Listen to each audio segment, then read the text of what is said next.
들어보시겠습니다. 고위공직자범죄수사처 이재승 차장입니다. 먼저 추운 날씨에도 열악한 공수처 건물에서 고생하고 계시는 기자분들께 감사 말씀드립니다. 공수처는 오늘 현직 대통령인 피의자 윤석열에 대한 공소 제기 요구 결정을 하였습니다. 공수처는 비상계엄 사태 발생 직후 사실상 공수처 수사 인력의 전부인 부장검사 2명, 평검사 9명, 수사관 24명 및 처차장으로 구성된 비상계엄 TF를 만들어 50하루 동안 온 힘을 다해 법과 원칙에 따라 수사를 진행했습니다. 공수처는 사안의 중요성과 엄중함, 그리고 국민의 알 권리 등을 고려하여 이번 비상계엄 사건에 대한 공수처의 주요 수사 경과와 결과를 국민 여러분들께 말씀드리는 자리를 가지게 되었습니다. 먼저 수사 경과입니다. 2024년 12월 3일 피의자의 비상계엄 선포 사건에 대해 공수처는 사안의 중대성 등을 고려하여 즉각적으로 비상계엄 TF를 조직하고 신속하게 수사에 착수하였습니다. 한편 해당 사건에 대해 검찰 및 국가수사본부도 수사를 개시함에 따라 공수처는 중복 수사를 방지하고 효율적인 수사를 위해 2024년 12월 8일 공수처법 제24조 1항에 근거하여 검경에 사건 이첩 요청권을 행사하였습니다. 이후 2024년 12월 11일 공수처, 경찰 국가수사본부, 국방부 조사본부가 함께하는 공조수사본부가 출범하게 되었습니다. 공수처는 국가수사본부로부터 비상계엄 관련 주요 피의자들의 내란 사건 등을 원활하게 이첩받게 되었고 12월 18일 검찰로부터도 사건을 이첩받게 되었습니다. 중복수사 논란을 정리하고 본격적으로 수사에 착수한 공수처는 12월 18일 문모 전 정보사령관을 체포하고 이틀 뒤인 12월 20일 구속영장을 발부받았습니다. 이후 공수처는 12월 30일 총 5회에 걸쳐 수사관의 출석 요구에 불응했던 현직 대통령인 피의자에 대한 체포영장, 수색영장, 통신영장을 발부받았습니다. 공수처의 2025년 1월 3일 1차 체포영장 집행은 경호처의 조직적 방해로 이루어지지 못했으나 같은 달 7일 피의자에 대한 2차 체포영장 및 수색영장을 발부받았고 공조수사본부를 통해 경호처의 체포영장 집행 방해 행위에 철저히 대비하여 같은 달 15일 10시 33분 체포영장을 집행함으로써 피의자의 신병을 확보하게 되었습니다. 공수처는 체포 당일 피의자를 공수처로 인치하여 약 10시간에 걸쳐 피의자 조사를 실시했습니다.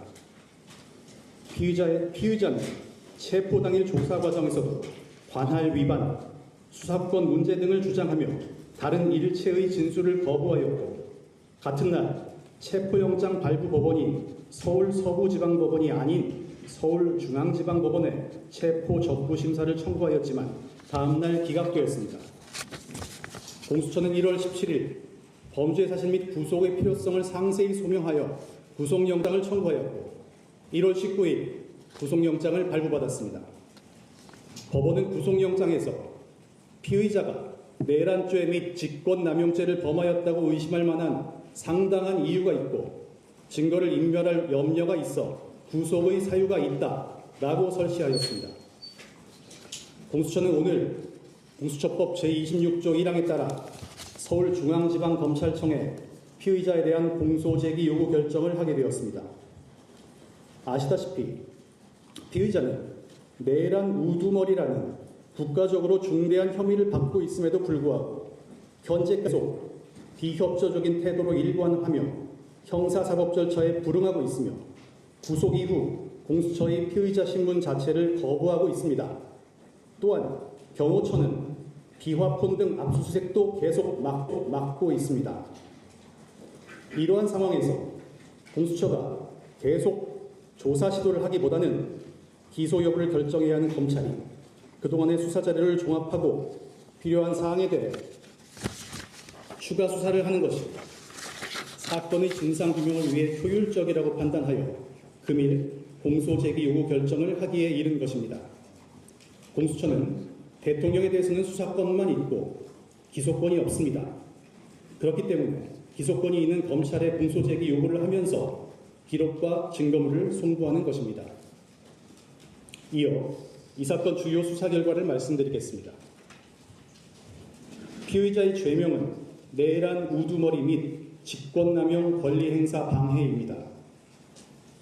피의자의 범죄 사실 요지는 피의자가 전 국방부 장관 및 군 사령관들과 공모하여 2024년 12월 3일 국가 권력을 배제하거나 국헌을 문란하게 할 목적으로 비상계엄을 선포함으로써 폭동을 일으키고 직권을 남용하여 국회 경비대 소속 경찰관들과 계엄군들에게 의무 없는 일을 하게 하고 국회의원들의 계엄 해제 요구권 행사를 방해하였다는 것입니다.